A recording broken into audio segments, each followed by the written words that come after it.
एक police officer को रात का कुछ याद नहीं रहता और रात में ही उसके लवर्स के मर्डर हो रहे हैं। हेलो फ्रेंड्स, आज की हमारी मूवी ट्विस्टेड 2014 की एक थ्रिलर मिस्ट्री है। अभी मैंने जो स्टोरी लाइन बताई ये मूवी उससे भी इंटरेस्टिंग है। एक्चुअल किलर कौन है ये जानने के लिए इस वीडियो को लास्ट तक देखिएगा। अगर आपको वीडियो अच्छा लगता है तो प्लीज इसे लाइक और कमेंट जरूर कर दीजिएगा। मैं कमेंट्स को रिप्लाई देने की जरूर कोशिश करूंगा। मूवी स्टार्ट होती है और हम देखते हैं हमारी मेन कैरेक्टर को एक आदमी ने चाकू लगाया है। वो उसे कहता है, मैं तुम्हारा हार्ट महसूस कर सकता हूँ, मुझे लगता है कि तुम प्यार में हो। ये कहकर उसे टच कर रहा था। तभी उसने रियलाइज किया कि जेसिका के पास एक गन है। जेसिका जल्दी से उसे पटकती है और सब सिचुएशन अपने कंट्रोल में ले लेती है। हमारी जेसिका एक पुलिस ऑफिसर है। उसने जल्दी से अपने बैकअप को बुला लिया। वो गुस्से में थी तो इस आदमी को सर पर लात मार दिया। जिस केस में इस आदमी को उसने पकड़ा ये बहुत ही बड़ा केस था। इसी वजह से आज उसे प्रमोशन मिल गया। ये एक नॉर्मल पुलिस ऑफिसर से एक होमिसाइड डिटेक्टिव बन चुकी है। एक बार में इसी की पार्टी अपने सब कलीग्स को दे रही थी। जेसिका के पुराने पार्टनर का नाम विल्सन था। विल्सन उसे कहता है, अब तुम्हारा प्रमोशन हो गया, पर फिर भी तुम्हें कोई भी हेल्प चाहिए तो हमेशा मैं तुम्हारे लिए वहां रहूंगा। तुम मुझ पर ट्रस्ट कर सकती हो। तो जाने के बाद उसे मिस करने वाला है। ये दोनों जब बात कर रहे थे तभी जेसिका के पास हमारा और एक मेन कैरेक्टर जिसका नाम है माइक ये आकर ड्रिंक करता है। जेसिका उसमें इंटरेस्टेड थी, उसे बात करती है, पूछती है तुम किस डिपार्टमेंट से हो। माइक इस पर उसे कुछ भी नहीं बोलता। माइक सिक्रेटिव है तो जेसिका ज्यादा इंटरेस्ट नहीं दिखाती। इसी पार्टी में जेसिका का एक्स बॉयफ्रेंड जिसका नाम है जिमी ये भी आया हुआ था। उसे लगता है कि कमिश्नर जेसिका के गार्डियन थे तो इसी वजह से उसे प्रमोशन मिला। कमिश्नर भी इस पार्टी में आ चुके थे और ये बात उन्होंने सुन ली। वो जिमी के पास आए। उन्होंने कहा, तुम्हारे पीछे एक आदमी बैठा है, मुझे उसका डिस्क्रिप्शन दो। अगर एक अच्छा डिटेक्टिव बनना है तो आसपास की पूरी सिचुएशन आपको पता होनी चाहिए। जिमी कुछ भी बता नहीं पाता। फिर कमिश्नर जेसिका से पूछते, जेसिका को उस आदमी का हाइट, वेट इन सब के बारे में आइडिया था। उसे ये तक पता था कि वो आदमी कैश देकर ड्रिंक पी रहा है। जेसिका एक बहुत ही सिंसियर और क्रेडिबल डिटेक्टिव है। हमारे कमिश्नर का नाम है जॉन। जॉन जेसिका से कहते हैं, मेरे ऑफिस में चलो। आज जॉन जेसिका से बहुत ही गुस्सा है। कहते हैं, आज तुमने बहुत गलती की थी। सस्पेक्ट के साथ तुम अकेली गई थी। तुम्हें इसके लिए जॉब से निकाल देना चाहिए था, और अब तुम्हें प्रमोशन मिला है तो अपना जॉब सिंसियरली करना चाहिए। जेसिका जब छोटी थी तभी उसकी मदर और फादर की डेथ हो गई थी। उसके बाद जॉन ने उसे बड़ा किया। वो अब डिटेक्टिव बन चुकी है तो आज वो बहुत प्राउड थे। इसके बाद जेसिका बार में एक रैंडम आदमी के साथ मिलती है। उसी के साथ इंटीमेट हो जाती है। घर आने के बाद उसने फादर की डेथ की फाइल्स देखी। यहाँ से हमें पता चलता है उसके फादर ने सुसाइड की थी। ये देखकर बहुत ही सैड थी। इसके बाद नेक्स्ट डे जेसिका को साइकोलॉजिस्ट के पास जाना पड़ा। उसका प्रमोशन हो चुका है तो उसे मैंडेटरी अपनी मेंटल हेल्थ का ख्याल रखना पड़ेगा। डॉक्टर उससे क्वेश्चन पूछ रहे थे और कहती है कि मैं परफेक्टली फाइन हूँ। उसे अगर कोई स्ट्रेस आता है तो निकालने के लिए उसने सेल्फ प्रोटेक्शन का क्लास ज्वाइन किया है। जब जेसिका फर्स्ट टाइम अपने ऑफिस में आई तो सब लोग उसे कॉन्ग्रेचुलेट करते हैं। वो सरप्राइज थी कि जिसने बाहर में उससे बात नहीं की थी वही माइक उसका पार्टनर है। ऑफिस में उसका कलीग डेल ये उससे बात करता है और कहता है, जिसको तुमने पकड़ा एक बड़े केस का सस्पेक्ट था, तुमने सब कुछ गड़बड़ कर दी। जेसिका ने अपना जॉब शुरू भी नहीं किया तब तक उसका एनिमी बन गया। जिस कल्प्रिट को जेसिका ने मुंह पर मारा था उसने अपना लॉयर अब बुलाया हुआ है। उसे कहता है, जो उसने किया वो बहुत गलत किया। मुझे धोखे से वहां वो लेकर गई थी, मुझ पर हमला किया। इस कल्प्रिट का लॉयर एक बहुत बड़ा लॉयर है जिसका नाम है रे। रे कहता है कि उसने जो किया इसके लिए उसे भुगतना पड़ेगा। मीटिंग के बाद रे जेसिका और माइक से मिलता है। माइक कहता है, तुम उसे रिप्रेजेंट क्यों कर रहे हो? तुम तो हमेशा जस्टिस को लेकर बहुत ही सिंसियर थे। रे कहता है, उसके फादर बहुत इन्फ्लुएंशियल है और मेरे साथ गोल्फ खेलते हैं तो उन्हें मैं हेल्प कर रहा हूँ। माइक के यहाँ से जाने के बाद वो जेसिका से बात करता है। हमें पता चला इन दोनों में रिलेशनशिप हुआ करती थी। रे ने जेसिका को संडे पर अपने घर पर बुलाया। इस केस को डिस्कस करने वाला है। जेसिका ने उसे मारा था, ये प्रॉब्लम ना हो जाए तो जॉन से ओपिनियन मांगने के लिए वो आई हुई थी। जॉन कहते हैं, तुम्हें कोई भी प्रॉब्लम नहीं होगा। तुमने जो स्टोरी बताई है कि वो तुम पर अटैक कर रहा था, सिर्फ यही स्टोरी कोर्ट में बता देना। नेक्स्ट सीन में वो फिर से साइकोलॉजिस्ट के पास थे। साइकोलॉजिस्ट कहता है, तुम्हारे मदर और फादर के बारे में हम बात करते हैं। वो कहती कि उनके बारे में क्यों बात करनी है। साइकोलॉजिस्ट कहता है, तुम्हारे एंगर इश्यूज शायद उस वजह से है। जेसिका कहती है, मुझे कोई भी एंगर इश्यूज नहीं है। ये बताते बताते बहुत ही गुस्सा हो गई थी। आज रात घर आने के बाद भी वो फिर से अपने फादर की क्राइम सीन की फोटोज देखती है। ये देखते वो को ड्रिंक कर कर रो रही थी। वो अपने पेरेंट्स को बहुत मिस करती है। थोड़ी देर में उसे माइक का कॉल आया। उन्हें सीशोर के पास एक डेड बॉडी मिली है। उन्होंने डिस्कस कर कर डिसाइड किया कि उन्हें इस सीशोर का पूरा राउंड लगाना चाहिए। डेड बॉडी के हाथ पर एक सिगरेट का बर्न नोटिस करते हैं। इस बॉडी के चेहरे को जेसिका ने जब सही से देखा तब रियलाइज किया जिस स्ट्रेंजर के साथ वो इंटीमेट हुई थी ये उसी की डेड बॉडी है। इसके बारे में वो अपने पार्टनर को बता देती है। ये उसे कैसे जानती थी? जब ये उसके कलीग को पता चला तो उसे जज करते हैं। इस पर वो गुस्सा थी। अगले दिन माइक और जेसिका पूरे शोर के चक्कर लगा रहे थे। माइक उसे कहता है यहाँ पर बहुत सारे प्लेसेस है जहाँ पर आप कुछ ना कुछ तो हाइड कर सकते हो। माइक एक्चुअली इसी शोर के पास रहता है तो उसे सब कुछ पता था। माइक ने डेड बॉडी पर सैंड देखी थी तो किनारे पर आया। माइक को लगा कि शायद यहाँ पर मर्डर हुआ होगा। जेसिका को याद आया कि उस रात वो और वो स्ट्रेंजर ये दोनों यहाँ भी इंटीमेट हुए थे। अगले दिन इस केस पर ऑफिस में डिस्कशन चल रहा था। जेसिका को लगा कि एक सीरियल किलर का काम है। इस पर सब लोग बहुत हंसते हैं, कोई भी उसे सीरियसली नहीं लेता। रात में माइक और जेसिका बार में आए हुए थे। यहाँ पर जेसिका का एक्स बॉयफ्रेंड जिमी उसे स्टॉक कर रहा था। जेसिका के कहने पर माइक उसे दूर रहने की धमकी देता है। बार में ड्रिंक करने के बावजूद जेसिका घर आकर फिर से ड्रिंक करती है। वो पास आउट हो चुकी थी। सुबह उसे माइक का कॉल आया और उन्हें और एक डेड बॉडी मिली है। इस तरीके से लास्ट डेड बॉडी थी। उसी टाइप का सिगरेट बर्न इस विक्टिम के हाथ पर भी है। इससे कंफर्म हो गया कि एक सीरियल किलर का काम है। जेसिका के बॉस कहते हैं तुम्हारा अंदाजा सही था, तुम अच्छा काम कर रही हो। पर जेसिका टेंशन में थी। इस विक्टिम के साथ भी वो इंटीमेट हुई है। नेक्स्ट सीन में हम देखते हैं फॉरेंसिक्स की लेडी इस लाश को देख रही थी। लाश के ईयर पर उसे एक अलग आदमी का ब्लड मिला। अब शायद किलर पकड़ा जा सकता है। इस ब्लड को एनालाइज कर कर इसका रिजल्ट आने में जरा टाइम लगेगा। अगले दिन साइकोलॉजिस्ट के पास जेसिका बहुत ही टेंशन में थी। साइकोलॉजिस्ट कहते हैं तुम्हें अपने मदर और फादर की फीलिंग्स को कन्फ्रंट करना चाहिए। जेसिका कहती है वैसा कुछ भी नहीं है। उसने बता दिया कि जिनकी भी किलिंग्स हो रही है उनके सबके साथ में सोई हुई हो। ये बात उसने अपने पार्टनर को भी बताई नहीं। साइकोलॉजिस्ट ने कहा तुम्हें ये बात बता देनी चाहिए, शायद तुम डेंजर में हो सकती हो। मिशन के बाद जेसिका जब पार्किंग लॉट में थी तो उससे उसकी गाड़ी की कीज नीचे गिर गई। उसके पीछे कोई आया जिससे वो बहुत डर गई थी। ये साइकोलॉजिस्ट ही थे। वो आज रात जॉन से मिलने के लिए आई। कहती कि मेरे फादर में कोई भी साइंस नहीं थे कि वो सुसाइड करेंगे। ऐसे अचानक वो सुसाइड कैसे कर सकते हैं? जॉन कहता है तुम्हारी मदर से बहुत प्यार करते थे, उसके जाने के बाद वो बहुत ही गम में थे, इसीलिए उन्होंने सुसाइड की थी। तुम इन बातों पर ज्यादा सोचो मत, अपने जॉब पर कंसंट्रेट करो। अगले दिन सब डिटेक्टिव मिलकर केस पर डिस्कस कर रहे थे।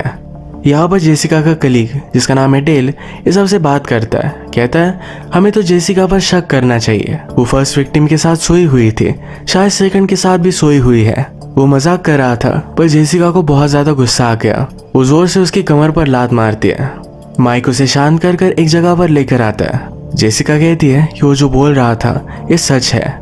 माइक इस पर बहुत ज्यादा गुस्सा हो गया। कहता है मैं तुम्हारा पार्टनर हूँ, तुम्हें मुझे सब कुछ चीजें बतानी चाहिए। ये बात उन्होंने उनके बॉस से कही और कमिश्नर के पास आकर ही डिस्कस करते हैं। कमिश्नर जॉन ने कहा कि हमें जेसिका को केस पर रखना कंटिन्यू करना चाहिए। ये सब मर्डर की लिंक उससे ही है। जेसिका की वजह से हमें अच्छे क्लू मिल सकते हैं। जॉन को पता था कि जेसिका ने अपने कलीग को मारा, इससे वो बहुत ही गुस्सा था। उसे वो बहुत डांटता है। जेसिका कहती है कि मैं अपना ख्याल रख सकती हूँ। जॉन कहता है तुम्हारे आसपास के लोग मरते क्यों रहते हैं? इसके बाद जेसिका और माइक जो भी विक्टिम्स थे इनका बैकग्राउंड चेक कर रहे थे। फर्स्ट विक्टिम जिस बार में जाता था उस बार में हो गए। वहाँ का बारटेंडर कहता है लास्ट टाइम उसने जेसिका के साथ ही देखा था।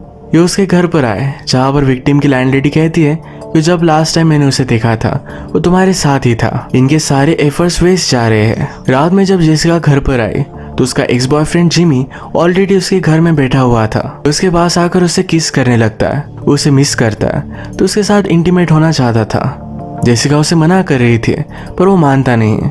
जेसिका के पास एक छोटा सा वुडन वेपन है जिससे उसे इंजोर कर देती है। जिमी से बहुत गुस्सा हो गया, उसे साइकोपैथ बुलाकर वहां से चला जाता है। अगले दिन वो एक कल्प्रिट से मिलने के लिए आए। ये वही है जिसे हमने मूवी के फर्स्ट में देखा था। वो जेसिका से कहता है तुम में और मुझ में ज्यादा कुछ भी फर्क नहीं है। तुम्हें भी कभी कभी लगता है किसी का मर्डर करना चाहिए। जेसिका फिर से अपने ऑफिस में जब काम कर रही थी तो उसका कलीग डेल उसके पास आकर उसे चिढ़ाता है। उसने उसे हाथ लगाया, कहा कि अब तुम्हें लग रहा होगा कि मुझे मारना चाहिए। जेसिका उसे मारना तो चाहती थी पर कंट्रोल कर लिया। उसे लगा कि डेल को इस केस के बारे में इतना पता है तो माइक ने उसे बताया होगा। वो माइक पर गुस्सा होकर उसके घर पर आती है। उसने उसे कन्फर्म किया। माइक कहता है कि मैं तुम्हारा पार्टनर हूँ, इस तरह की चीजें मैं तुम्हारे साथ नहीं कर सकता, तुम्हें मुझ पर ट्रस्ट करना चाहिए। जेसिका शांत हुई। इस केस पर वो डिस्कस कर रहे थे। माइक उसके लिए डिनर बनाता है। कहता है जिस तरीके से तुम फूड एंजॉय करते हो मुझे बहुत अच्छा लगता है। ये दोनों एक दूसरे के करीब आ गए थे, किस करने लग गए। जेसिका को लगा कि ये गलत है और उसने अपने आप पर कंट्रोल कर लिया। घर आने के बाद जेसिका को फूल मिले थे।